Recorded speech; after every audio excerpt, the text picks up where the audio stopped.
Hello there, capers, and welcome to PodCapers, the official podcast of a place to hang your cape. And this week, 'tis the season to read comics, fa la la la la la la la la. I did not rehearse this song, fa la la la la la la la la. Stalling now for fucking time, fa la la la la la la la la. Just cue the fucking theme song, fa la la la la la la la la.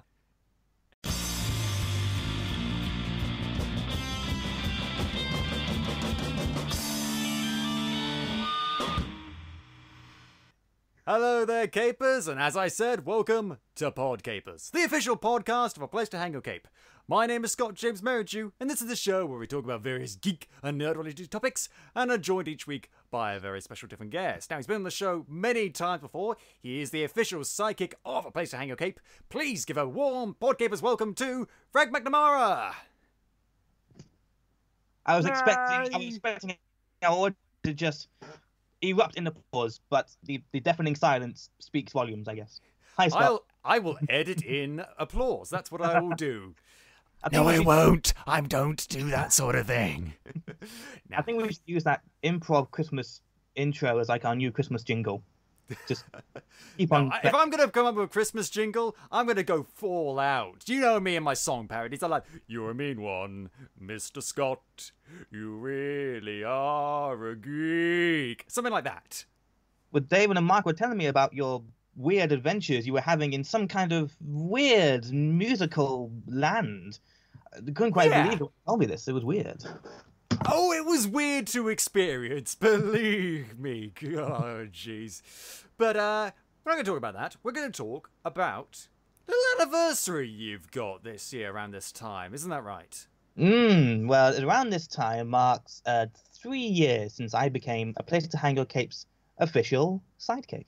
Yay! And to this day, I don't know why I'm called official sidekick. I can only imagine David has had some rough experiences with bootlegs in the past, bootleg sidekicks. He went through several sidekicks in the past and they all disappointed him in one way or the other. We don't talk about them anymore. It's too horrible. One became Nightwing, one became Red Hood. They all just left him. Oh, yeah. I'm imagining Batman. A trail of broken prepubescent boys in his wake. So, as the official sidekick, you read quite a lot of comics, don't you? I do. Part of my job with the Place to Hang Your Cape is basically be the middle guy between the comic creator and the comic reviewer. So creators get in touch with David and myself. They say, hi, I got a comic here. Would you mind reviewing it? And we'll be like, sure. And we'll just get it into the hands of our writers. So yeah, David and myself, well, I think me a bit more, we see so many comics come our way. We never have to go around hunting, really, because we have so many. Just so much. But it's all good. It's mostly great comics, so can't complain. Absolutely, and we've reviewed many of those great comics on this show. But I think in celebration of your anniversary as the official sidekick, I think it's time that we talk about your favorite comics, your top 10 favorite comics. My top 10 comics, yes. I think that's going to be a lot of fun to find out what kind of weird stuff you're into. I guarantee some of it is weird. I think you'll enjoy the weirdness we're going to dive into.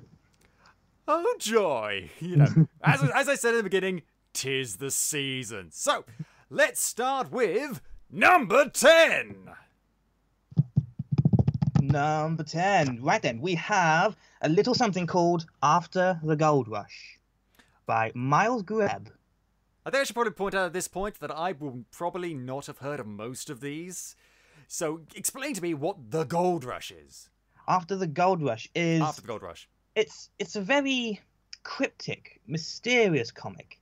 It's this weird amalgamation of science fiction, adventure, and mystery, I guess. It tells the story of this character called Scout, who is a scientist. She's been living up in space for, oh God, it's a time for her to return to Earth to discover how it's all been going since her absence. And she's this character who lives in this basically technological wonder. She lives and breathes high tech.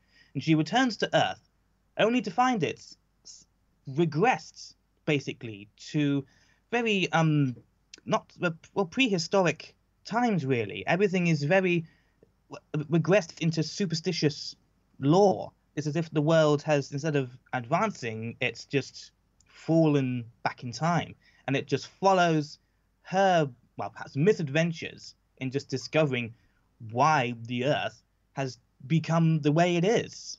Basically. I think we're beginning to see the beginnings of that sort of decline in our real life. Sadly.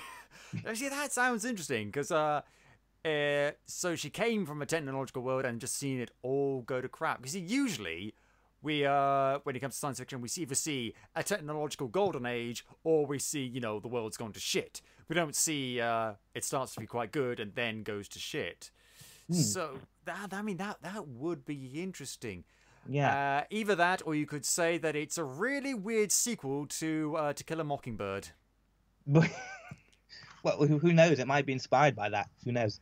But interestingly, the world that Scout returns to is not as if it's some like technological dystopia. It's as if technology just hasn't been discovered yet. That's the weird, interesting thing that kind of gives the comic a hook. You just read it to find out, oh God, what's going on? We have reviewed this comic in the past. I think it was our writer Connor Fissell. This is going to be an episode where I just can't pronounce people's names. But they're written down. It's hard to pronounce something that you've only ever seen written down. But when he reviewed the comic, I think there's a sentence that springs to mind that I think sums up this comic really well. He's mentioned how there's this sense of wonder to the comic that, like, you don't know how it's going to progress, what's going to happen. And I think that's very much true, because on reading the comic, I must admit to feeling a tad underwhelmed by it, just because it didn't feel like there was much plot progression going on. As I said, it's 3 issues. It's 3 issues so far. Issue 3 came out earlier this year. The story so far basically just follows Scout returning to Earth and just having these misadventures where she runs into all these characters who can't believe this technological enhanced person has come from the sky. She's dropped from the sky. Who is this person? But when you actually consider the themes of the comic, it's as if this comic is being propelled along by its themes, and the story just complements it, what story there is. So it's not bad at all. There is, like, as Connor said, this sense of wonder. Like, how is this story going to evolve? What is Scout going to discover? I mean, there's so much mystery going on. It's as if, is this actually Earth that she's returned to? That's what it's heavily hinted at, but it's just, I need issue 4, Scott. It sounds like I just feel the desperation in your voice. It sounds interesting. It sounds like is there a lot of world building, a lot of focus on that sort of thing?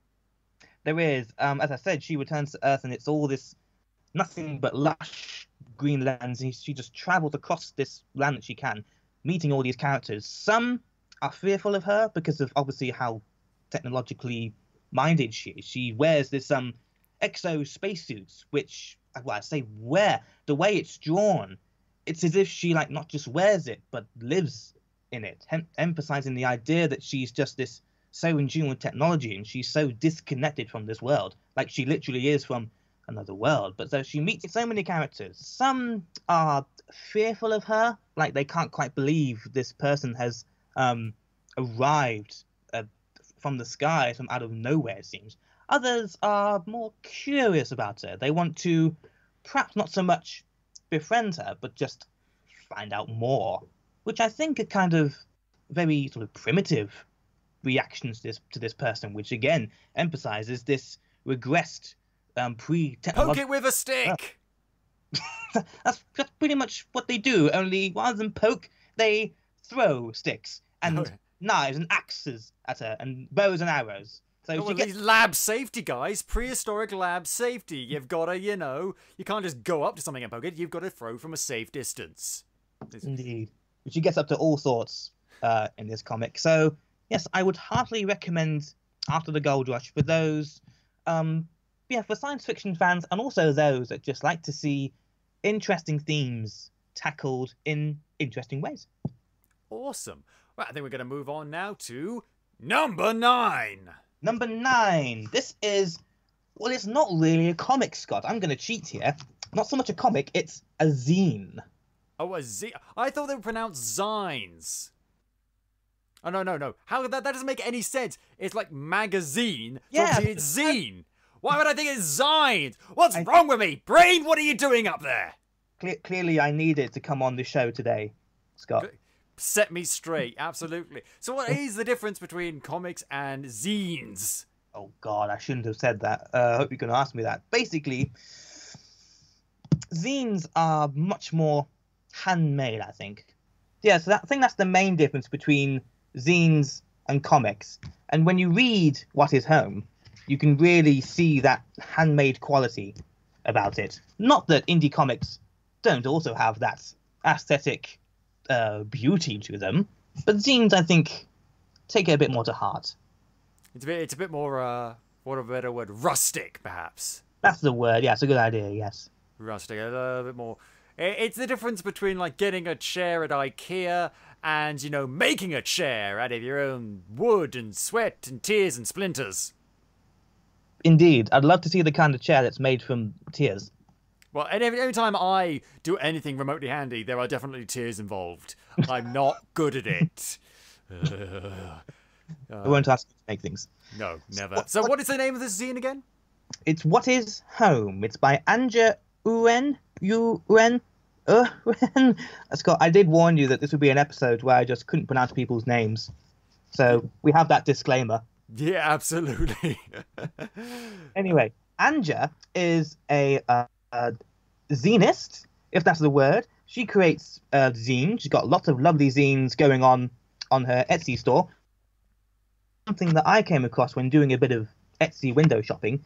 It's basically numerous illustrations of multiple people's responses to the question, what is home? I think Anja posed the question to perhaps her fans, and they just came at her with lots and lots of lovely different answers.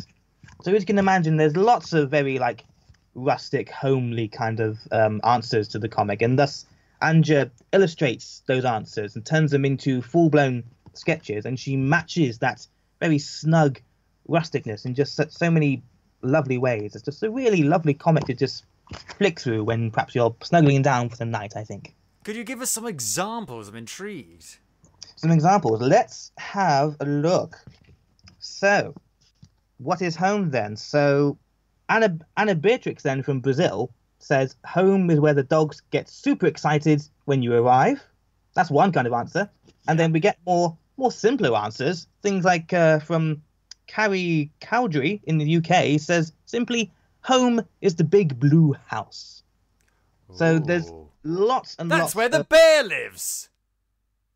So there's lots and lots of different answers here. There's so many nicely different perspectives. And Anja just really goes to town with just illuminating all these different answers, all these really gorgeous, snug. It's hard to describe them because they're quite unique. So I recommend you check out her Etsy store and just see it from there. So if someone asked you the question, what is home, what would you say? Home for me is just full of comics. That would be my dream home, just full of indie comics. I've seen you on the webcam. That is, you've got quite a few. Yes, but that's basically like me. You should see what I'm seeing on my shelf above the laptop. There is like mountains of the stuff. Oh, brilliant. That's what we like to hear. And to be honest, if someone asked me what is home, right now I'd have to say home is cold. Home is really cold. That's a very real, tangible answer. That's good. Because, well, at least in December it is. In summer, home is hot. In winter, home is so cold.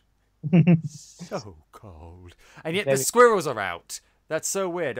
We were talking earlier that I saw a squirrel scaling a side of the building opposite my flat. And you'd think they'd be hibernating right now. Because it is chuffing freezing. This guy was on a mission, wasn't he? From the sound of it. From the sound of your excitement at seeing this creature just bopping about. He was scaling the walls like Spider-Man, I was saying. it was bizarre. But anyway, that does sound really interesting. And yeah, I'll have to check that out because that's interesting. That's such a nice idea and such an interesting idea. Oh, it's really nice. So she published this back in 2015. But I did interview her earlier this year. You can find that on the website, A Place to Hang Your Cape, about what is home and many of her other work. So I recommend you can check that out if you want to find out a bit more about her working process. Yeah, I think we might provide. Shall we provide links to all of all the stuff? I think we should. Yeah. Yeah, you know what? Let's. I'll Yeah. do a little bit of recon and find appropriate links. Cool. So I think we're going to move on again, and we're going to talk about number 8. Number 8. Ooh, let me just work through my pile. Where is number 8? Right, here we are. Number 8 is the anthology Comichaus. Comichaus, is that? Comichaus. I'm imagining that's spelled Haus. Yes, indeed. So what's the what is this anthology about? Comichaus. Well, Comichaus itself is many things. It's an anthology.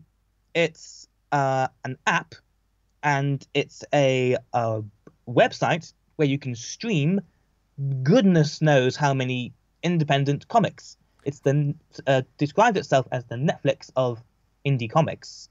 It's recently had a Kickstarter to get this app off the ground, and that's now up and running. But beyond the app, Comichaus, it's many things. It's an app, it's a database, but it's also an ongoing anthology. It's been going since September last year, I think. It's up to issue 9 so far. Issue 9 has just been sent through my inbox by Pete, who is the brainchild behind Comichaus. So, Pete, if you're listening, thank you very much for your continued Comichaus sending. So the anthology itself is a very freaky, funky, sexy kind of anthology of goodness. Something I've found when we've been reviewing all these indie comics over the years. There's a lot of anthologies knocking about the place. There's Extraversal from Big Punch Studios. There's 100% Biodegradable. There's Meanwhile from Soaring Penguin Press. There's Sliced Quarterly from Ken Reynolds. There's lots of things to tuck into. There was that Brighton anthology by Tim Pilcher, who we interviewed on the site. Did we actually review that comic on the site, or which comic was it? Sorry, I can't remember if it was actually called Brighton or if it was called something else. But it was brilliant. Tim Pilcher is the editor who we interviewed along with Dave Gibbons, and because they did this book together, How Comics Work, which is a brilliant book. But he done an anthology about Brighton and lots of different stories of Brighton throughout history, and I read it and it was really, really interesting. I read it partially because obviously we were going to be interviewing him. It's good to know that sort of stuff, but also because my mum went to university in Brighton, so I thought it'd be kind of interesting to get that sort of perspective. And it's for me, comic anthologies. Anthologies in general, I've never been that into. It's weird seeing different stories, but it's one of those things where if it's done well, it can be done really interestingly. I agree, yeah. So as I say, we talk about lots of anthologies. So what sets this anthology series apart? Well, I can't quite put my finger on why exactly, but it just has this really rough, unpolished charm to it. All the strips are produced in black and white, so it's got this real snarling punk-like energy to it. Ooh. The strips themselves are a vast array of genres. There's horror, sci-fi, fantasy, action-adventure, bit of drama, bit of romance. Everything's accounted for. And the strips themselves are produced by very much a who's who of British indie talent. Basically, anyone who is on the Comichaus app appears to also have an ongoing strip in the anthology. Oh, brilliant. It looks like there's little routine structure for the comic as well, because strips can go from like either a one-off to 3 installments to 5 installments. So it keeps you on your toes. Each strip is only 6 pages long. Each issue only has the strips is 6 pages long. So it's a very quick-paced anthology. I don't think all the strips are fantastic, but I think that's kind of that's something you got to take when it comes to anthologies. Not everything is going to be to your taste, or not everything's going to work for you, but everything still has this rough, snapping, punk rock-like energy that I think just makes it quite an intoxicating read. Do you know what that sounds like? Do you know what that sounds like to me? It sounds like a kind of like a comic version of like a poetic Edda or something. Something people have added to over time, and it's a long flowing thing that is almost like a patchwork quilt of different things and ideas. That sounds really interesting. Oh, that's a good way of describing it. Yeah, I'll go with that. Thank you, Scott. No, you can have that, sir. You can have that. So we've been reviewing Comichaus, the anthology, issue by issue, or rather, I have, and because I'm a terrible human being, I am so far behind on my comic reviews. Issue 4 will be out before the year is out. That's going to happen. And just basically, if you want to check out more about the comic, feel free to just go on a place to hang your cape and just search our past reviews of Comichaus issues. And if that piques your interest, then head on over to the Comichaus website, bag yourself a really unique anthology, very good, unique anthology. Oh, it's good. It's good to stand out. Indeed. That's what we like. Which brings us to number 7. Number 7, I think it's going to be Return of the Honey Buzzard by Amy DeJean. Return of the Honey Buzzard. Ooh, okay. So the working title for Return of the Jedi. George Lucas's original script had a honey buzzard in it, but because this were the days where people could say no to George Lucas, it was cut out. And so Amy took advantage of it. Yeah. So Return of the Honey Buzzard is, I think it's quite different from the list I've got here. My list predominantly consists of a fair amount of sci-fi, action, adventure. That's the kind of thing I'm just into. Whereas this is neither sci-fi nor action. It's pretty much a very intricate, in-depth character study, I think. It's very much a drama. It tells a story of Simon, who, he's running a bookshop, but he's undergoing some emotional and financial distress since the shop has been in his family for so many years, but now he's having to sell up to some big corporate bookseller thingaby bob. Damn you, Waterstones! Which isn't name checked, I should mention, in the comic.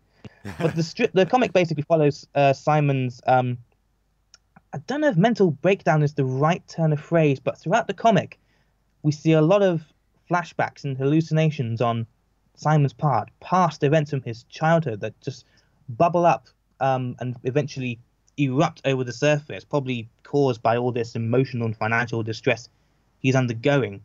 And without wanting to spoil the comic too much, it just carries on and culminating in this really, I think, breathtaking, wordless finale.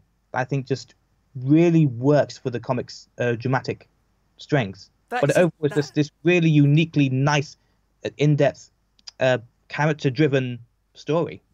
See, that's it, because I really like character-driven stuff. I find that really interesting. But also, I think you, based on what you've told me, bear in mind I haven't read it, is I think you could classify that as a mental breakdown, or at least a breakdown, because those can take many forms. They can sometimes be big, destructive events. Others, they can be much smaller, but still just as impactful. I mean, a great example I always like to point out, that was pointed out to me when I was in university by one of my lecturers, is, as it's Christmas, It's a Wonderful Life. Towards like the middle end of that movie, George Bailey has a breakdown when he thinks his life's going to fall apart right before he wishes he'd never been born. And it's subtle, and it's not like him tearing his hair out or on his knees or going catatonic, but he is definitely having a breakdown. He's having mood swings, and he wants to talk about it, but he can't, and he's just, ah. So it's one of those things where often subtle is better, and, you know, even if it's not subtle in the comic, I think it's interesting to point out, because, you know, life often carries very heavy burdens, and some people buckle under the weight of that. Indeed, yeah. I think that links that well to what the kind of themes and story that Honey Buzzard's got going for it. Yeah. So why is it called the Honey Buzzard, though? Oh, I have yet. Read the comic and you'll find out. Read the comic and you'll find out. I should point out, I have read the comic itself. I have read it multiple times. Yeah. I think it's meant to be a thematic reflection of what Simon goes through as a comic. But then again, it's a good excuse to just read it again and just dig out why it's called Return of the Honey Buzzard. Yeah. Unless, like in the last panel, just like a British bird of prey pops up and says, "Hello, how you doing?" Doesn't quite do that in this comic. Yeah. Well, that sounds really interesting. Mainly because I like bookshops. To be honest, I like character-driven studies and all that stuff, but I like bookshops. They're cool. Character-driven, got a bookshop, it's a comic. What more do you need? What more do you need? Indeed. So I reviewed this comic earlier in the year, and I'd also keep an eye out on the website for a forthcoming interview with Amy herself, where we have a chat about what the comic's all about. So just keep an eye out for that. Brilliant. We look forward to that with bated breath. Indeed. Meanwhile, we're going to have to move on to number 6. Number 6. Right. Let me tick these off. I'm having to tick these off as I go so I don't cross over too much. Right then. Number 6. We'll go with NPC Tea by Sarah Millman, who you've had on the show before. We've had on the show. Now, I should point out, when I was on the show, because of various reasons, I didn't get a chance to actually read her comic, even though it was really interesting talking to her about it.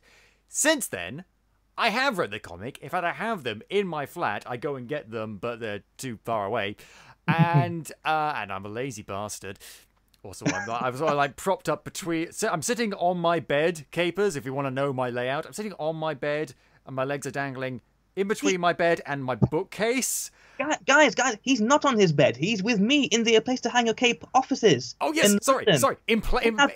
We have offices in London, Soho, Paris, Gotham, Middle-earth, Cybertron. We have offices everywhere. We're a force to be reckoned with. Maintain the illusion. Maintain the illusion. But even in our Cybertron office, it is difficult for me to get up and get the comic. But the point is, I have read them now, and even though I knew they were going to, based on what I had seen a couple of ancillary materials in preparation for my interview with Sarah, but so I knew it was good. Having read the comic, though, you know what? I thought it was good. It's great. It's so nice. They're so nice. And so awesome and so interesting. It's I thought it was just going to be, based on what I was talking with her and based on what I read, it was just going to be a fun comic featuring fantasy elements about this tea shop. And it is that, but it's so much more. Yes, indeed, yeah. There's a lot more going on underneath the surface, I think. And it's just got this beautiful, witty flow to it, this lovely flowing art style, these lovely colours to it. Yeah. And as well, I love the pacing of the comic. I love the pacing. Yeah. I want more. I've got a few, but I already do want more. And obviously, I think issue 4, if not is in the currently being funded, if not has already been funded, because I've been keeping an eye on the progress of it, the corner of my eye on Facebook. So stuff is going on there. We will definitely see more, which I am so thrilled about. Yes, Sarah is, I think, right now in the final stages of her campaign for raising funds for issues 4 and 5. So, and I think she's definitely broken her target. So issues 4 and 5 are on the way.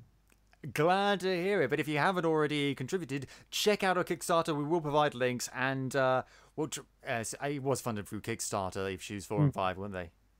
Yes. Right, so we'll provide links to that. So even though she has broken her target, support her anyway, because this is, take it from us, we know what we're talking about, and she's good.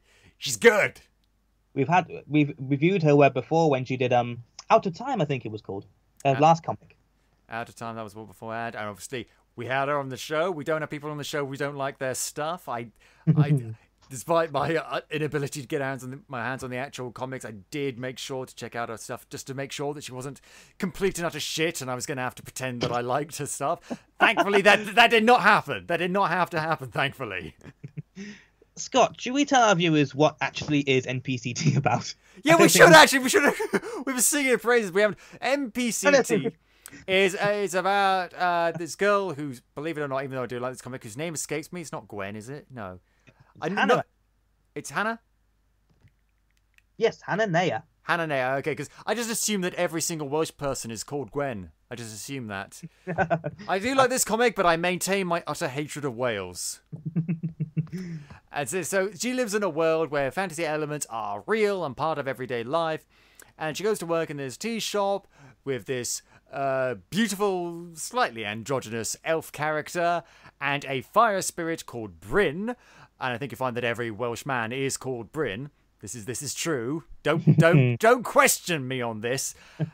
And this big magic, well, this not big, but this fantasy shenanigans ensue because there's a lot of stuff going on with Bryn because he's part of these 4 elementals who are sort of celebrities in their own right, but also like really mythical and awe-inspiring and actually kind of dangerous. And we meet another one of them, which I think was the water one or the air one. Don't recall that off the top of my head. But she's both one of like the cutest characters you will ever see, and also one of the scariest. Oh yes. She's like a Venus flytrap. She looks nice and lovely on the outside, but don't get too close because then she's got you. Yes, she will have you. Fucking freak me out. It's like Craig the Rabbit all over again. Or Graham the Rabbit, whichever one it is, because I keep getting those two mixed up. Damn it. What's wrong with me? I'm not good with names, Capers. I think we know by now on the show, considering how many characters that I've forgotten the names from. I'm not good with names. What I remember, though, is the world they surround and the characters themselves. And it's a really good world. You know what I'd like? Even though there's soon to be 5 issues of it, I'd really like to see this on television. I know not every comic has to be made into a movie or television or something. That's fine. I'm fine with that. But I would like to see this. I'd like to see... I get what you mean, yeah. I'd like to see the BBC or ITV do this, assuming, they got to hire people who knew what they were fucking doing. Just because... maybe because it's Welsh, I associate with Torchwood, because, again, very Welsh. Oh, I miss Torchwood as well. God damn it, but... You talked about Torchwood with Sarah, didn't you? I think I probably did, actually, yeah, because we go on the subject of Wales. Goddamn, I love Torchwood so much. Except for that last bit. That last bit was not good, and bits of the first season. Just don't remember, Scott. Try to focus on NPC Tea and all will be well. Clear talk. Yeah. It's you know what NPC Tea is like? It's like you've had a long, hard day. It's really cold outside. You go home. You have a nice hot bath with a cup of tea. That's what it's like. It's lovely. It's coming home. What is home? NPC Tea. Ah, that's very good. Well done. Yeah, it's just a really lovely comic. As you say, it's got this lovely flowing artwork to it. And I think one of my favourite things about the comic is just how matter-of-fact it is that all these humans and orcs and elves, they all just, they happen to just live together in the same world. No biggie. Yeah, but it doesn't skip out an important context or exposition. It lets you know what the rules are of this world and whether and how something can be fantastical and mundane, but something else can be fantastical and actually truly exceptional. And that's what I like about it. She could have easily just made everything mundane, like, oh, you're a fire spirit, oh, okay. But in her world, oh, you're a fire spirit? Holy shit! I know I work with elves and orcs and shit, but this is really, really a big deal. And so it means, because there's such passion in the world, and because there's stuff that can shock people, it means we, the reader, can get passionate and we can get shocked. Exactly.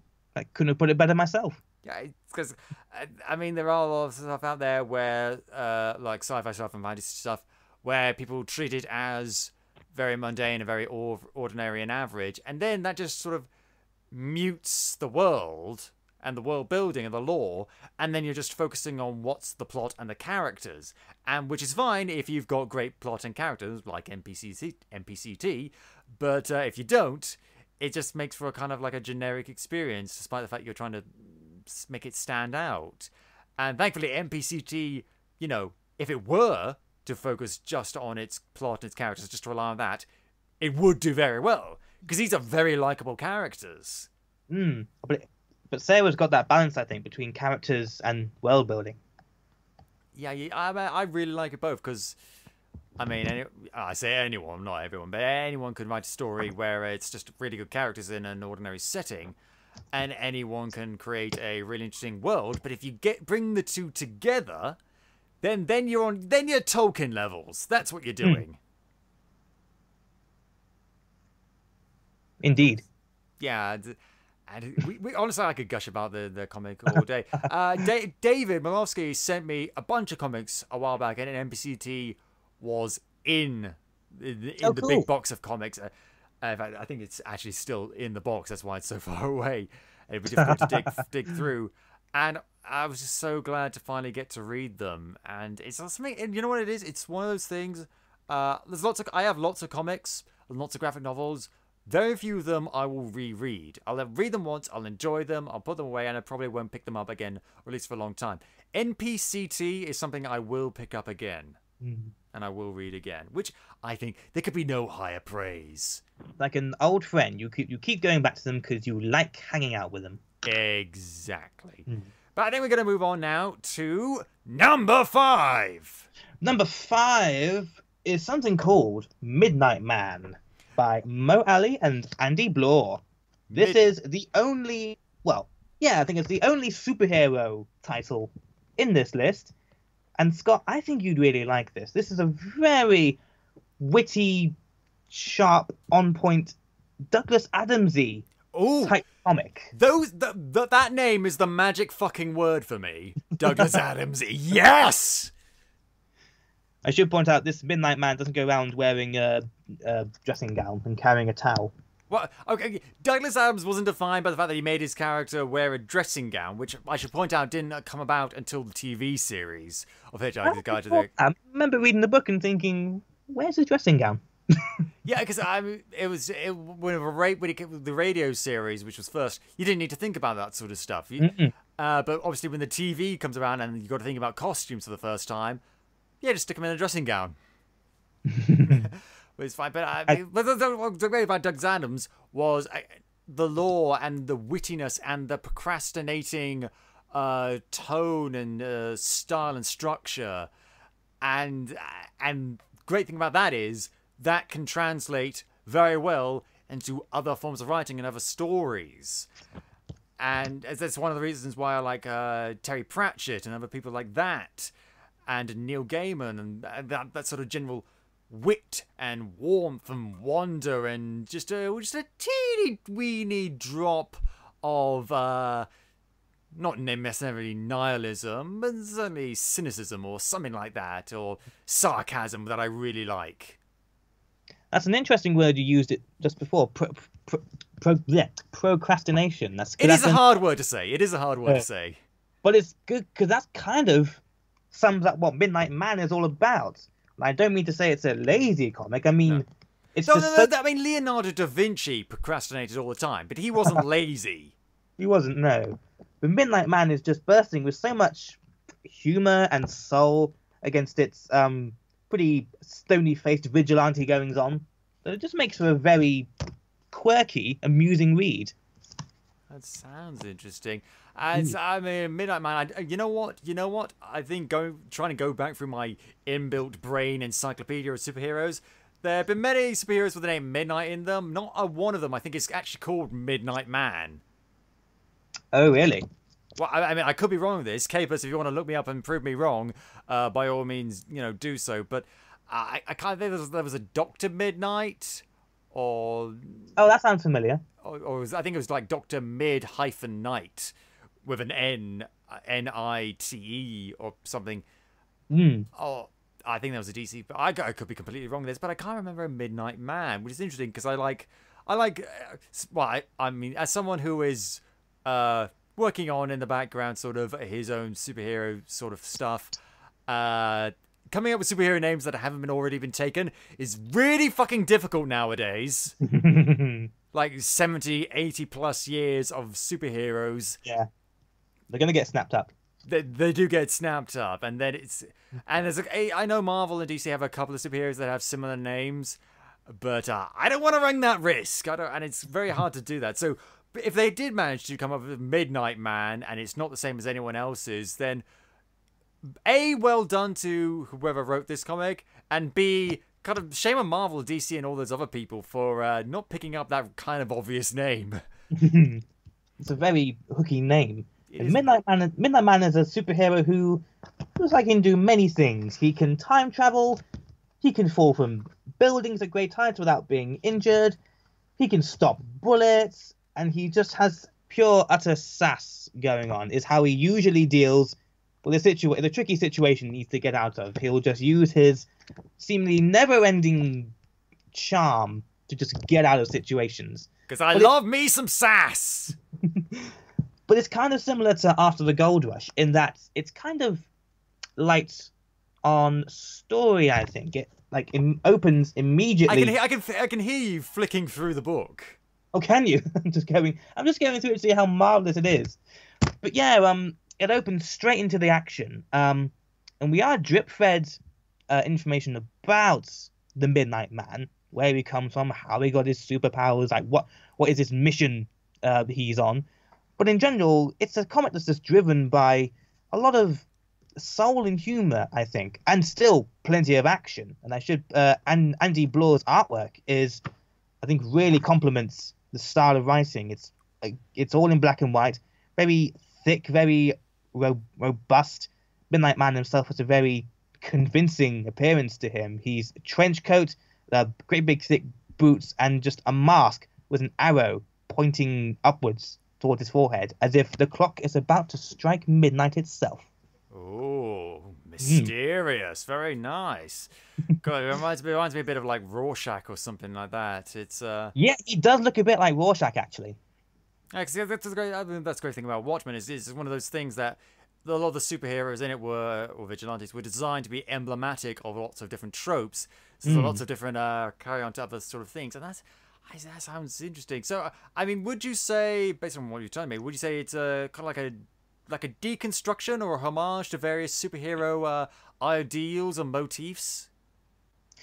Ooh, I'd maybe call it a deconstruction, in that there's lots of elements about Midnight Man that just seem to just break down the superhero mold and just remold it into just this very I keep going back to humor. It is a funny comic, but it's also quite dark in certain aspects. Well, you can be dark and witty at the same time. I mean, Hitchhiker's Guide to the Galaxy, that we mentioned again, opens with the Earth getting destroyed. Oh, of course, yes. How could I forget that? So that's not a spoiler, folks. It's been out for a while now in various incarnations. You ought to know it by now. And so, yeah, I mean, it's very possible for you to be very funny and very dark, and at least very witty at the same time. And that's the great thing about superheroes is if they took the time, all of them, to make jokes, they could make jokes all the time. There are some comedy superheroes like Deadpool, and there are some that don't make any jokes at all ever, like fucking Batman. But you know, if Batman got a goddamn sense of humor, he'd be cracking wise all the time. He would, wouldn't he? Okay, so outline for me some scenarios that Dr. Midnight has gone through. Who, sorry?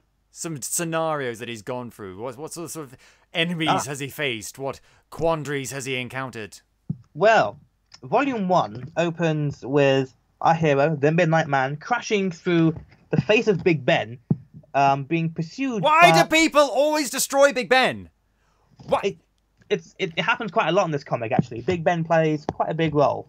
So he's falling through Big Ben, falling towards the ground. He's looking upwards. He's firing his guns at this seemingly dead American Civil War guy who's riding a horse which appears to be possessed by some ungodly alien. And as Midnight Man is falling towards the earth, he travels back in time to stop him plummeting to his death. Ends up in Native American times, and then suddenly pops back up to present day, and tries to get information from this possessed horse about these characters called the Chronosazi, or Chronosazi. Once again, this is a show where I can't pronounce people's names, but he's on a mission to get information from this organization, shall we say, and this possessed horse happens to have information, and it just carries on from there. We veer around from all these freaky timelines and locations. If you're a fan of mad, humorous, but still quite heavy on the world-building superhero comics, I'd probably recommend Midnight Man. It's a good read. Good fun read. It sounds really interesting, and I mean, I like parodies and homages and deconstructions of superheroes and stuff like that. That's something that that just really appeals to me. What was that? I remember what I was going to talk about, but I can't remember. What was it? What's that really good deconstruction of Superhero? It's not super. It's not.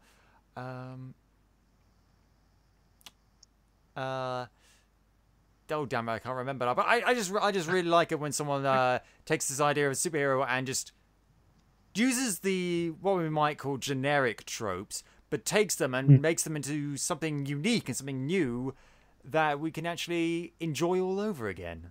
You definitely get the feeling that Midnight Man is like kind of on that mission. It has that mindset to just play around with all these genres and tropes that have been bled to death over the decades and just try and produce something that's a bit fresher out of them. Yeah, and just something that has fun with itself. That's what I like to hear. But I think we're going to move on now and we're going to talk about number 4. Number 4. I think we'll go with Wired Up Wrong by Rachel Smith. Another person that we've had on the show and another comic that I have read on this list that I really, really like.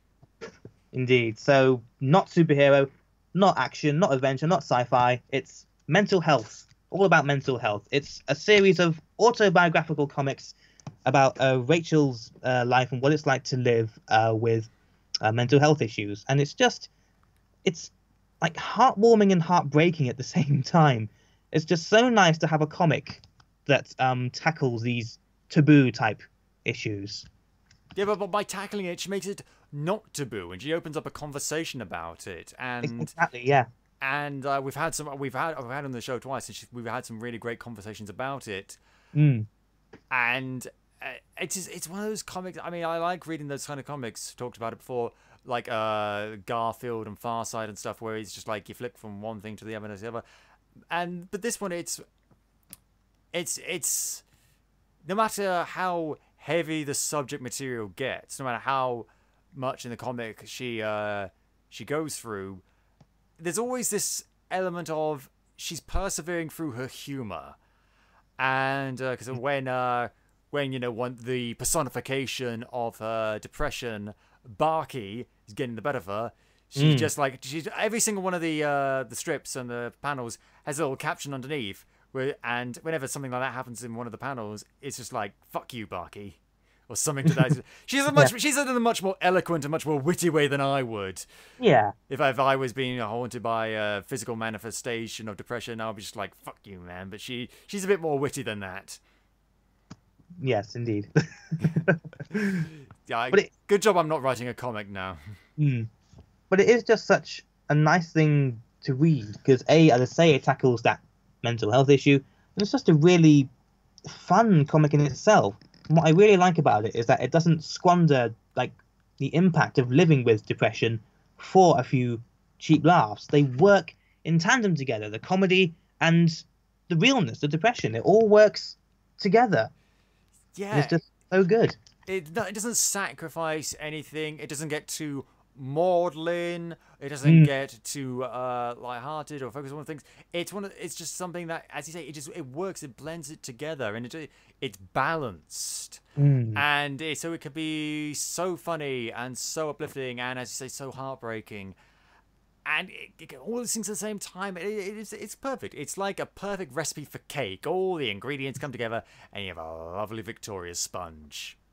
Indeed. I don't know fancy cake tastes, all right? All right? People out there, they like their red velvet and their fondants and their parfaits and stuff. Me, I like a nice Victoria sponge. And I'm okay with that! And that's perfectly okay. Absolutely. Scott, that's fine. But interestingly, Wired Up Wrong, the version I have is the recently Kickstarter version that Rachel did. You've got the deluxe version. I have indeed. Apparently she made an original version of Wired Up Wrong, which is only about 40 pages or so, but because of the reception it had... Now, that version I've got that version. Oh, okay. But I would like to get my hands on the deluxe version. It's really good. Apparently she did this version as like, because of the positive reception the original one got, she wanted to do something bigger and better. Yeah, and does it hold up to the hype? Is it bigger and better? It's big and it's good. I haven't read the original version, I'm afraid, so I can't compare the two. Oh, fair enough. But what I have... Well, hold on, I'll go and get it and I'll hold it up to the webcam. No. Hold it up to the webcam. No. That is just such a nice pleasantly accessible take on something that I don't think is talked about enough in popular fiction. It definitely is, and if it is, it's often done by people who don't have any experience with depression, or maybe have heard about it secondhand but don't really know what it's like to live with it, and it's often portrayed either in a very stereotypical way or negative way, or even if it's done in a positive way, obviously not very realistically. And thankfully we are seeing it getting portrayed more and more and more. Because, I mean, when I was growing up and when I was in university and stuff like that, it's not something people talked about. And it needs to be talked about. We need to, not just in fiction, we need to have a much broader public conversation about this, or at least just be more aware of it and its impact. Because there are some people who, you know, not necessarily their fault, because they never had this spoken to them about, but who see depression as just like, oh, you're feeling a bit sad, you'll get over it. And that's not what it is. No, it's much more than that, isn't it? It's so much more than that. It can be so damaging, and but it's a problem. It's an illness, and it's a mental health. That's why we talk about it. And when someone does have that sort of viewpoint, it's because no one's explained to them what it's really like if they've never met someone that's really gone through that. And so it's not a question of bigotry necessarily. It's a question of or sheer bloody mindless. It's a question of just sheer ignorance. Yeah, it's just understanding these things more, because it doesn't have the same tangibility as, say, a broken leg or arm, but it's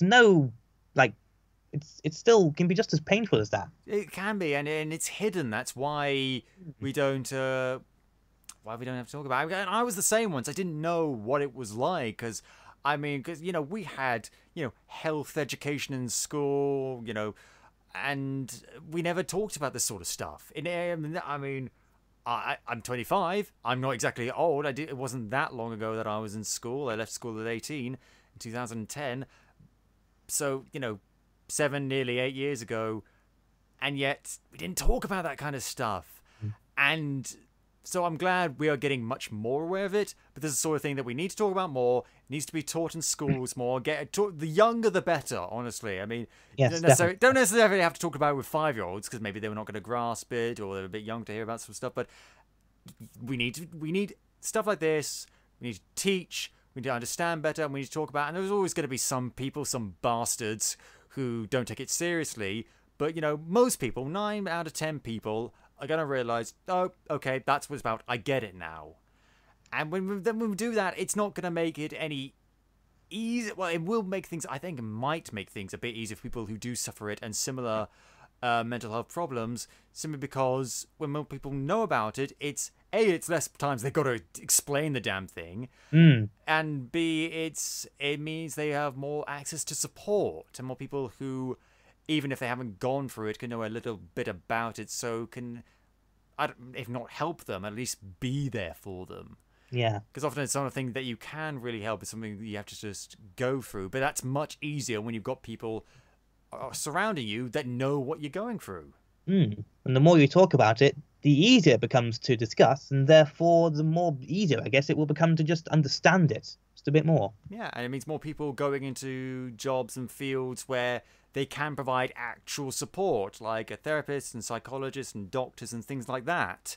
And I'm sure the medical community and the psychiatric community and psychological community are already very well versed in this. They don't need me to tell them how to do their jobs.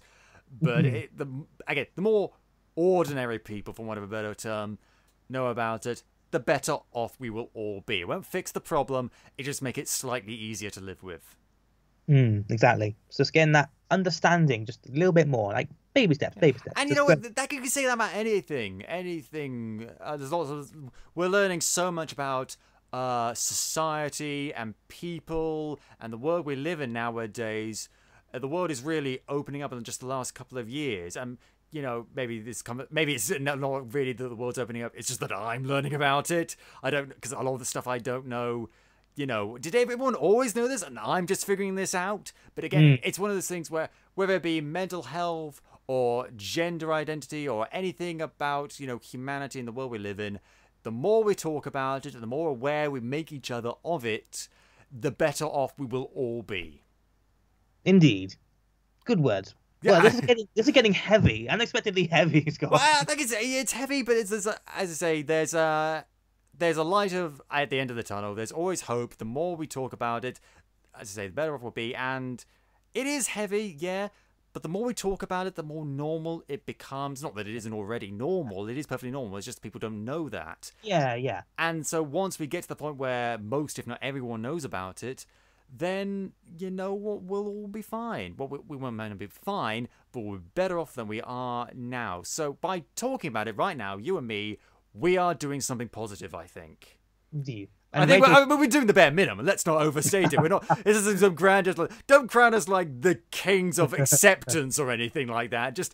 But you know, even talking about it just a little bit does put something good out in the world, I think. And Rachel's doing her bit too, obviously, by just producing this great comic that can just talk about and tackle these issues, just raise awareness for them. It's way more brilliant than what we're doing, just simply because she's taking her pain and her struggle and turning it into this amazingly funny, witty, and just enjoyable thing. I feel very similar to it the way I feel about NPC Tea. It's just because it's so comforting. It's one of the things I can read and just have a giggle. I really like individual bits, and there's the things that I really like, just like something so inspirational, like the bit I was talking about before. It's the Pokemon panel where it's just like talking about all the 3 Gen 1 starter Pokemon, Charmander, Bulbasaur, and Squirtle, and just like how they all have their own individual things and how they're all better than each other for different reasons, but then the thing that they're better at is also worse off than the other thing, and it's just like a big circle, and it's just like, just because you're not the best at something doesn't mean you're not, or someone's better than you, doesn't mean you're not better than someone else, or that you're not good in your own right. There's little things like that are just so cute, but also so inspirational as well. And there's the other side of that where it's just like a couple of panels of a manatee and how graceful and calm they are, and just like, look at the manatee. I love the manatee. I love the manatee. Indeed. I loved her Great British Bake Off quote one as well. That's quite a comforting one to read. I don't think that's in my one. Well, it might be. I've forgotten, but I think that might be in the deluxe version. Oh, deluxe version. Oh, well, let me read it out to you. Oh, okay. We're getting, and now a live audio recording of the deluxe version of Wired Up Wrong, read by Fred McNamara. Thank you, Scott. So this is a 4-panel page. We're going BBC 4 in your asses. It's a quote from Janet, who I guess was some. Oh no, this is from the original version. I remember it now. But say it anyway. Yes, it's the one that goes, "Always do your best, and everybody's best is different. You can't always be the best, but you can always do your best." And it's accompanied by these just really nice illustrations of Rachel, hard at work, scribbling away at her comics, and then the last one is just her, just like nailing it, just getting that comic down to a T. Yeah, and which she definitely has done. But we talked about it enough, I think. We've witted on about how much we love this comic. So this is number 4, isn't it? Yes, we're in the top 3 now.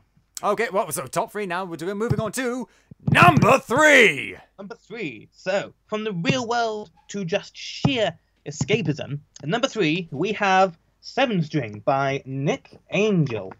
This is just... Sorry, did you say Nick Angel? Nick Angel, spelled Angell. And I know it's... I thought you were talking about the Hot Fuzz character, damn it!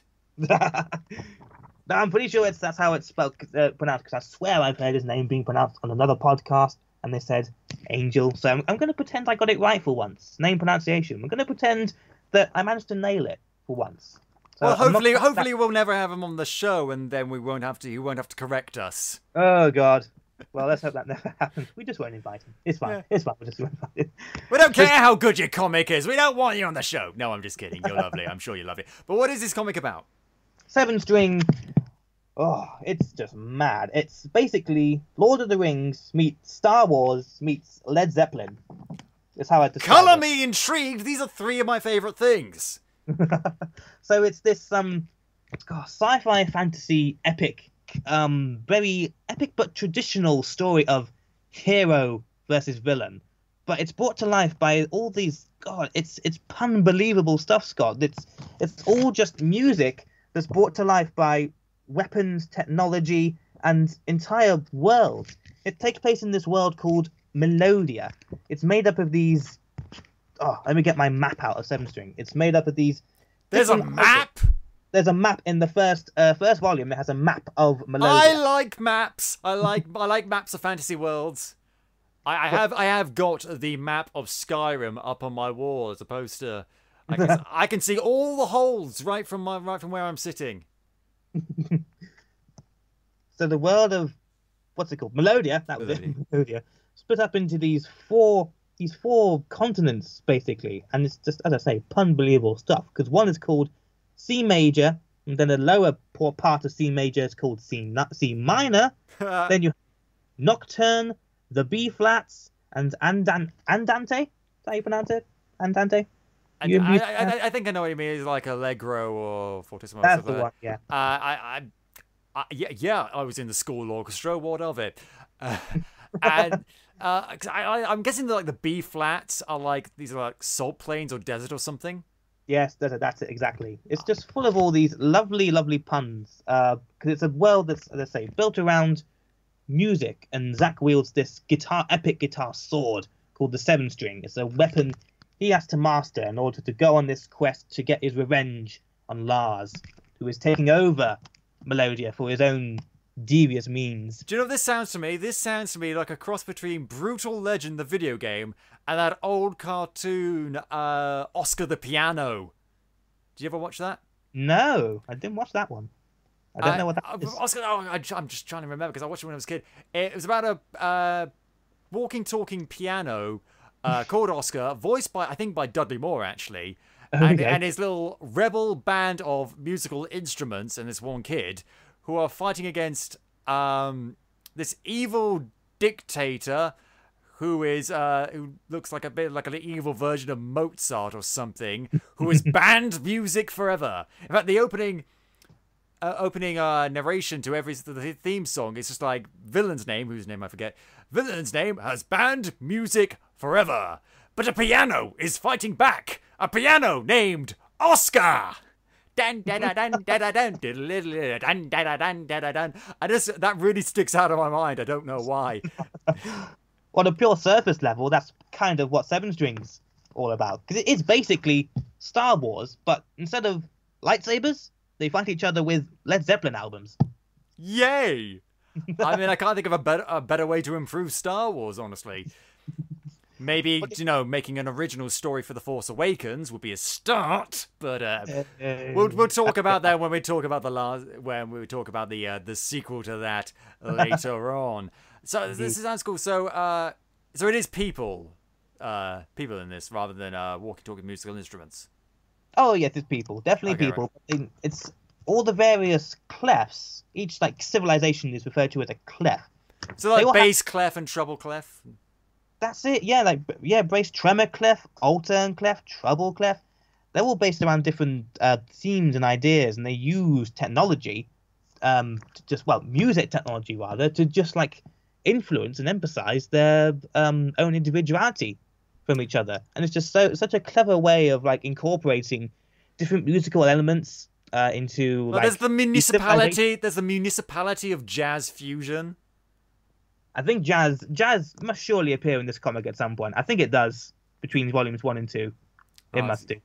See, that just sounds so cool. Just making like building cultures purely around different musical styles. This sounds exactly. It sounds really cool. Just like, I mean, is it done very seriously, or does it embrace the silliness? No, it's done quite straight faced. I mean, as I say, at its heart, it's quite a traditional hero versus villain story. Because I think the Star Wars similarities come in just the fact that Zachary just reminds me so much of Luke Skywalker. He's lost his loved ones. He's having to master his new weapon and go up against this evil dictator.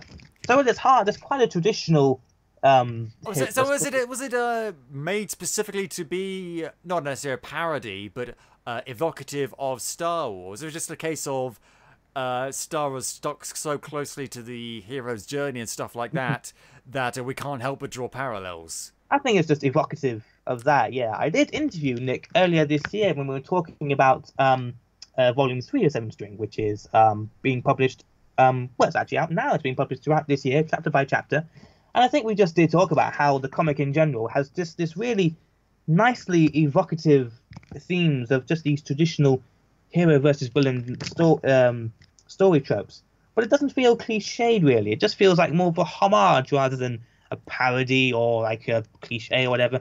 And it's not ripping off. I like it because I'm really into genre. I like things that are firmly entrenched in their genres or subgenres or whatever, but they don't feel like they're just like every other. Like if I read something or watch something steampunk, I don't want to feel like I'm watching something that's every other steampunk out there.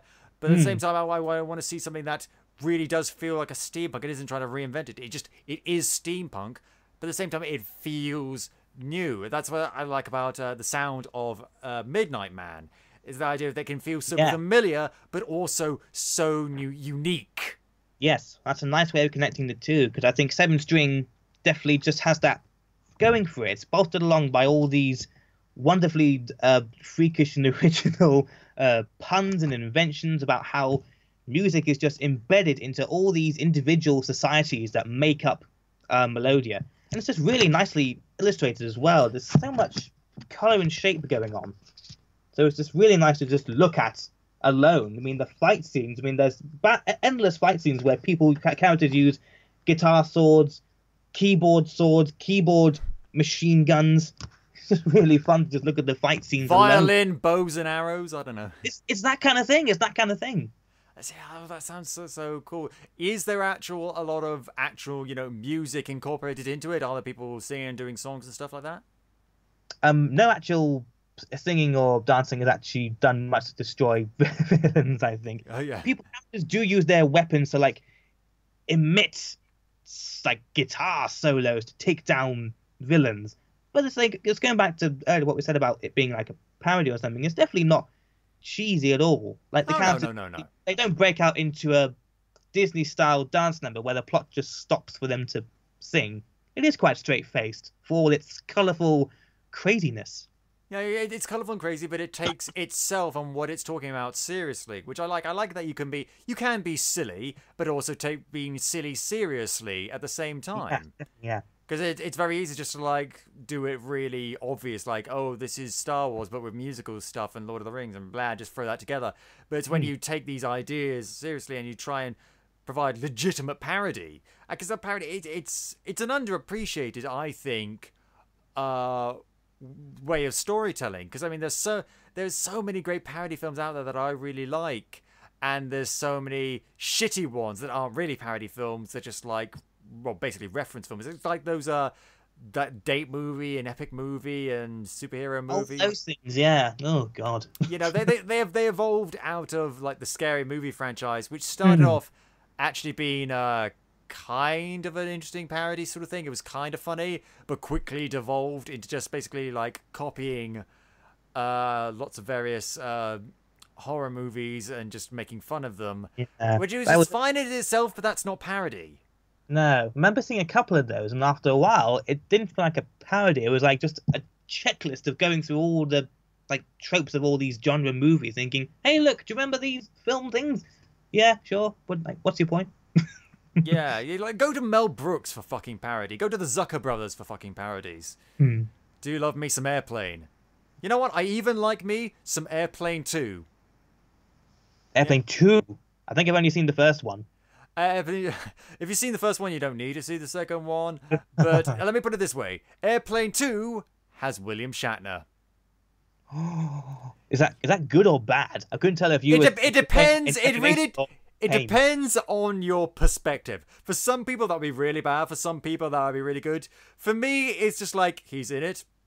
Okay, worth a watch just for William Shatner, because it's William Shatner. He is a phenomenon unto himself.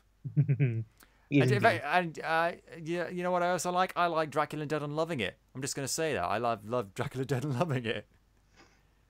You got all these films that I've never seen. You need to educate me sometime. Oh, what Mel Brooks films have you seen?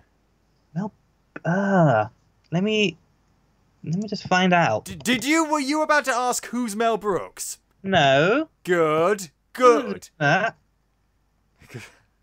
Books. Mel Brooks has done lots of. Oh God, where to start? He's done Young Frankenstein, Robin Hood, Men in Tights.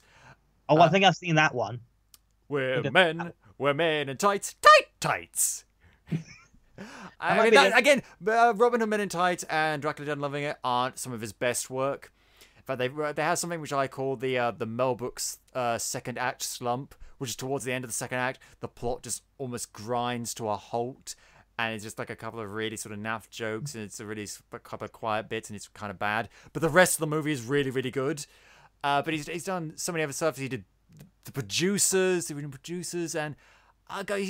was such a genius. He's done so many good stuff. Blazing Saddles, which actually I don't really like that much, but lots of people really, really like. You seen Blazing Saddles? I have not. It's worth watching at least once. I think you might like it, you might not, but it's. I mean, I am laughing just thinking about it. It's so good. When we finish this, just watch a bunch of Mel Brooks films and watch a couple of Zucker Brothers and like the first 3 Police Academies. Oh, I've seen a bit of Police Academy. They're good films. They started off good. They went a bit bad as they went on. What were we talking about? Seventh Street. We're talking about Seventh Street. I thought we were just talking about parody films for a while. But there's an example of good parodies. This sounds like another example of a good parody. And Sorry? I don't know if I'd still call it a parody, though, because like it's more of a homage. Okay, yeah. That's a much better way of putting it, yeah. The same way that Midnight Man is more of a like homage or at least deconstruction than a parody. Yeah, absolutely.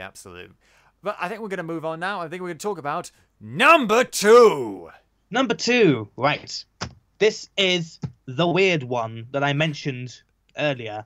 So the weird one. We just talked about something where people like have fights with guitars. But okay, if this is weird, I'm bracing myself. Yeah, better strap yourself in. So this is something called The Can Opener's Daughter by Rob Davis. It's a sequel to an earlier comic he did called The Motherless Oven. But I went with The Can Opener's Daughter because I think it's a stronger book than The Motherless Oven. However, there's a catch-22 in that you do kind of have to read The Motherless Oven to know what's going on in Can Opener's Daughter. But anyway, this comic itself, it's weird, but really good. Well, it's called The Can Opener's Daughter. That, to me, is evocative of a certain kind of strangeness. Well, these 2 books are set in the world. Is it about like a literal like tool, like a can opener, or is it about a person who opens cans as a job? No, it's a literal can opener tool who happens to have a human daughter. This is a world where children invent their parents, and they invent them out of everyday objects. Oh, okay. Yeah. It rains knives in this world, and kids don't have birthdays, they have death days. They have death days that they cannot avoid. And the death day was something that propelled the Motherless Oven along. So the Motherless Oven told the story of Scarpa Lee, who his death day is just around the corner. He's willing to accept it, but then this other character comes along called Vera Pike? Vera something. We'll go for Vera. Who's the main character of The Can Opener's Daughter. And she basically absconds with Scarpa into this freakish gothic-tinged adventure where they basically give fate the middle finger and do everything in their power to make Scarpa avoid his death day. And The Can Opener's Daughter follows on from the fallout from what happens when you try and avoid your death.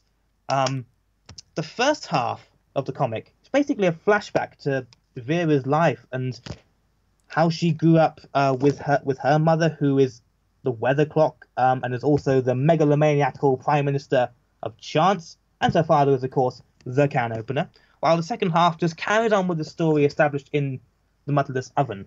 But I still think this is a stronger comic than The Motherless Oven, because I think it's all down to character, really, because Vera comes off as a much stronger, more active character than Scarpa. As we said, Scarpa is just willing to let Death Day happen. So he's quite passive in that regard, whereas Vera is keen to just tear the lid off this world and find out a bit more. And in doing so, we find out a bit more about this world as the reader, as her inquisitive, active nature leads to its own fallout, but at the same time, we just see this weird, freakish world just opened up by this strong, independent character who's just willing to just give like the rules of this world, just giant middle finger and think, hey, you know what? I want to find out what this world is about.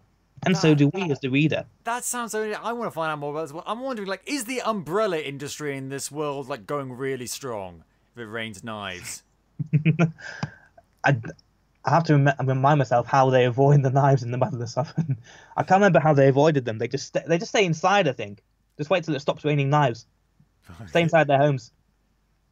Do they collect all the knives? Like, where did the knives go afterwards? Well, that's it. It's a mystery. We don't know. And again, that's something the Can Opener's Daughter does. Just opens up the mystery of this world a bit more. Like, how is it that kids invent their parents out of household objects? Because clearly they're not their parents, because somehow they were born from parents. So why are these can openers and weather clocks their parents?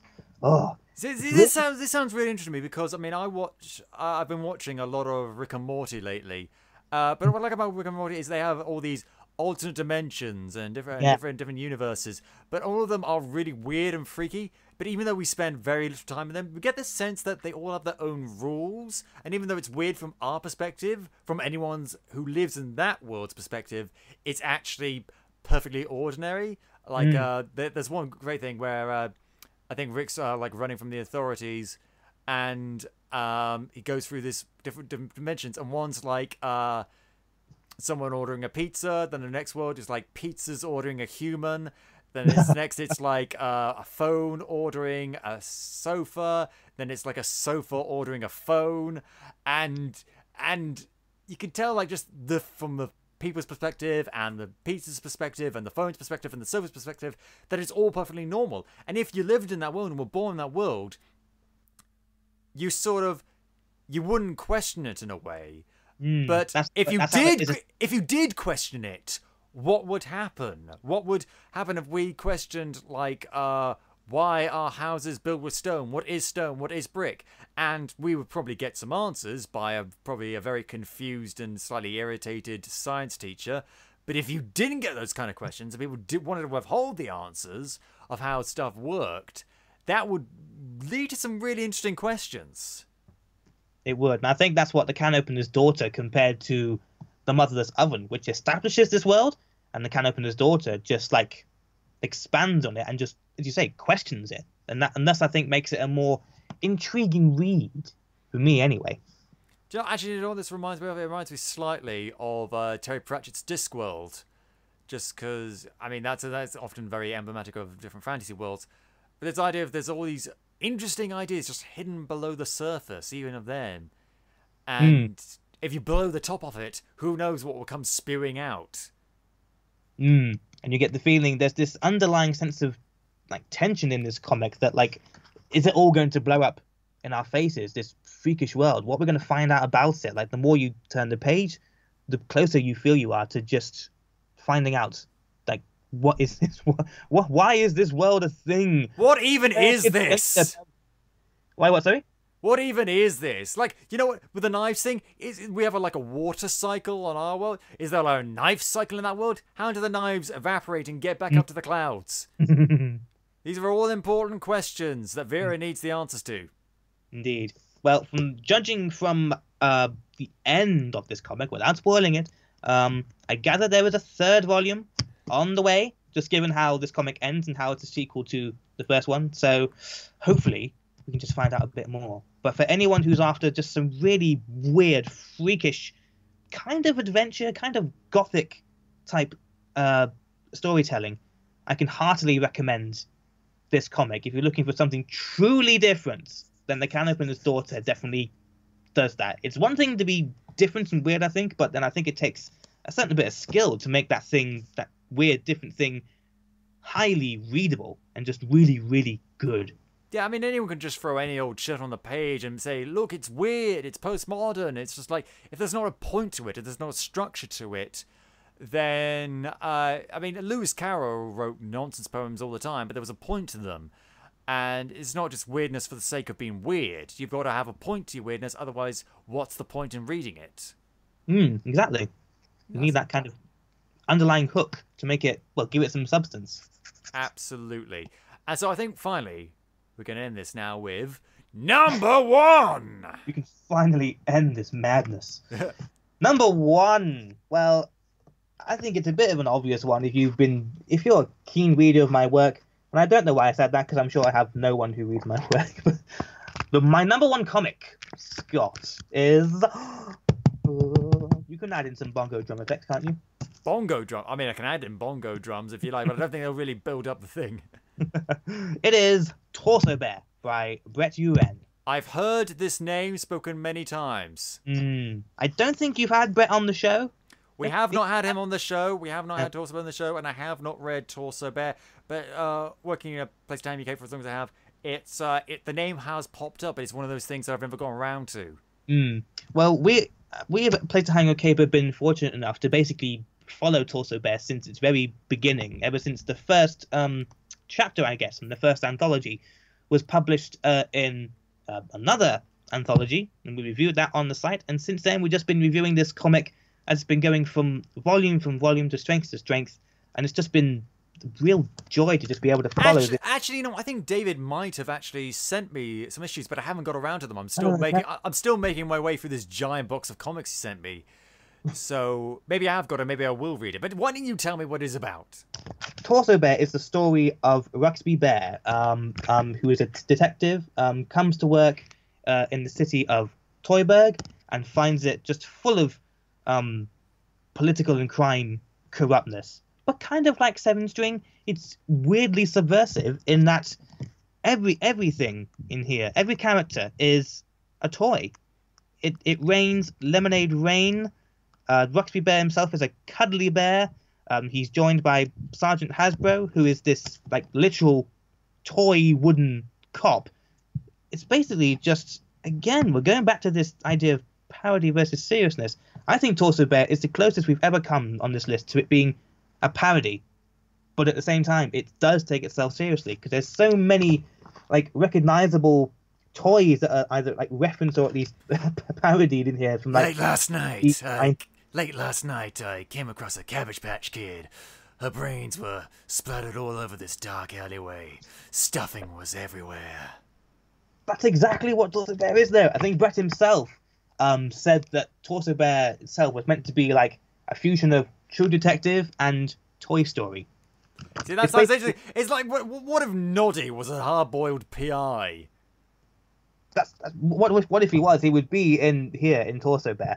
But it's a wonderfully weird, subversive comic. There's 3 volumes of it. Volume 3 came out, the final volume, unfortunately, came out earlier this year, I believe. So all 3 volumes are available to read. It's an anthology. It does tell the story of Ruxby's efforts in trying to just salvage Toyburg from corrupt politicians and endless streams of crime. But it's structured as an anthology, so different characters, different. Yeah, so many characters going on here. So it sounds like Fables in that way. Yeah, it is like something like the way it's structured and written is like reading a bedtime story, which I guess is kind of another bit of subversive. I meant Fables the comic book, not Fables the thing. Oh, sorry. my fault entirely. That's my fault for not being clearer. But no, I think the comic is like that. It's just such a wonderfully odd read.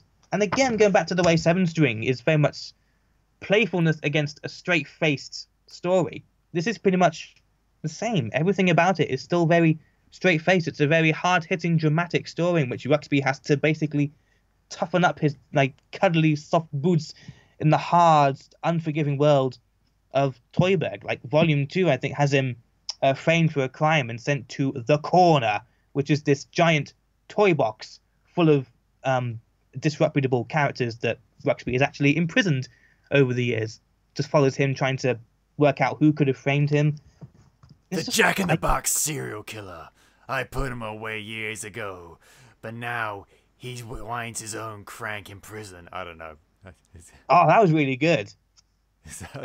I don't know what that would be like, but that sounds so cool, and so it's clearly I've got to read this comic. If it makes your #1 spot, and I've been talking about a place to hang your cape circus for so long, I think it's about damn time I read this thing. I think so too. And kind of like Comichaus, it's Torsobear is full of different writers and artists. Brett is very much the architect here. He writes writes and draws, I should say, a lot of what goes on, but there's also so much other creative talent appearing in here.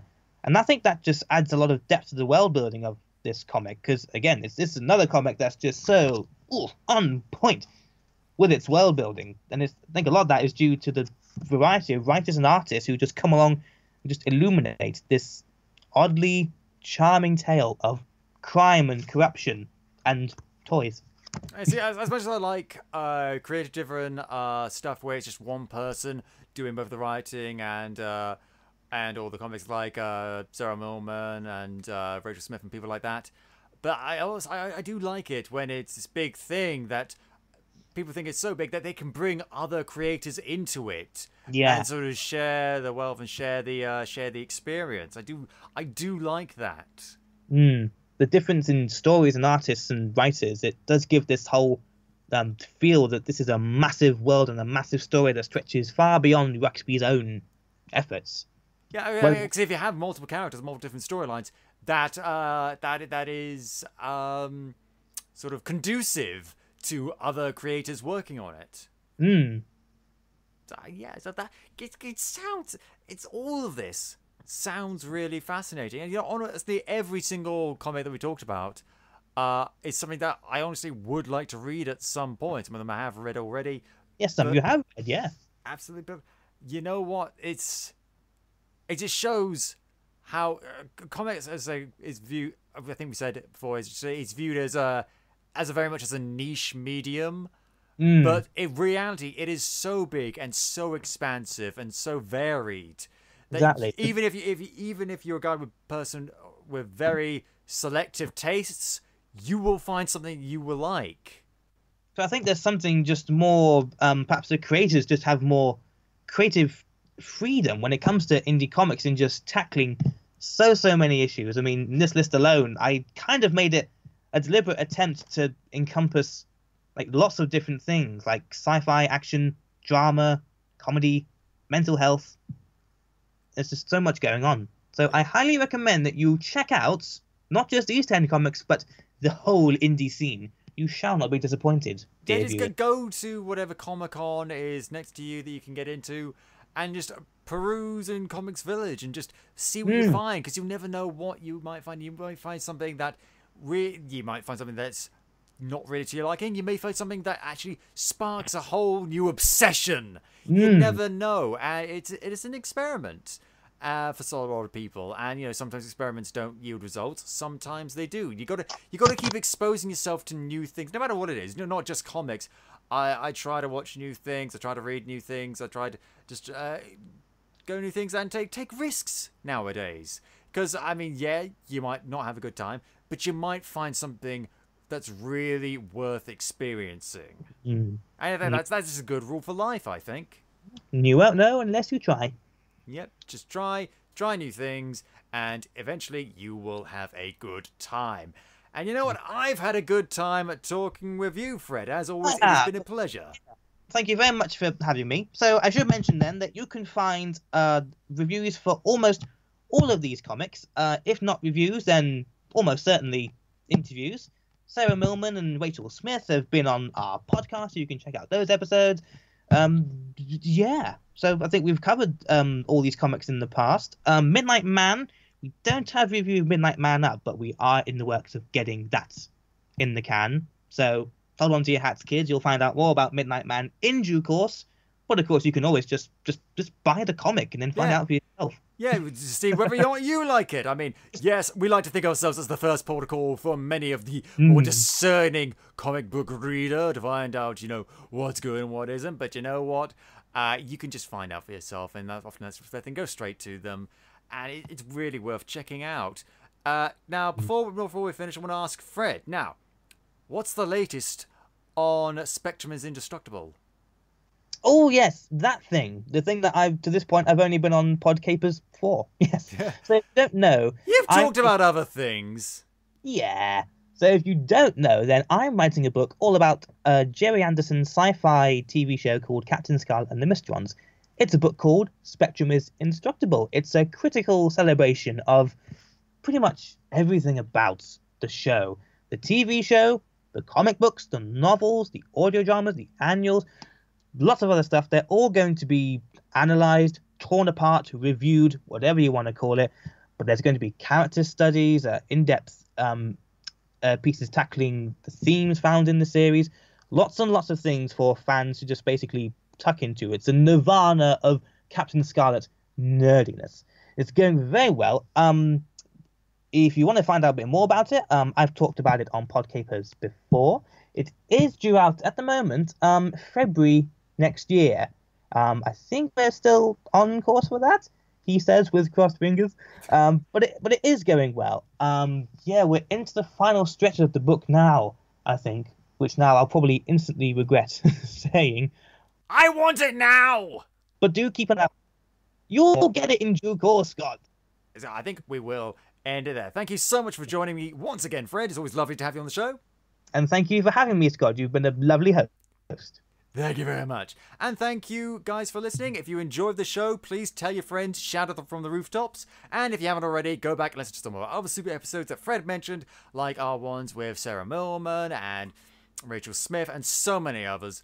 You can listen to the show on iTunes, Podbean, YouTube, or at podcapers.com. We have a Patreon. Check out the rewards, patreon.com/AP2HYC. If you want to get in touch with us, suggest show topics, or maybe just want to come on the show yourself, you can find us on Facebook, Twitter, and Instagram at AP2HYC. Thank you very much for Dan Harris for our logo, the lovely microphone with the red and blue 3D glasses. Those are mine. And thank you very much for listening. This has been PodCapers, the official podcast of A Place to Hang Your Cape. Cue the music!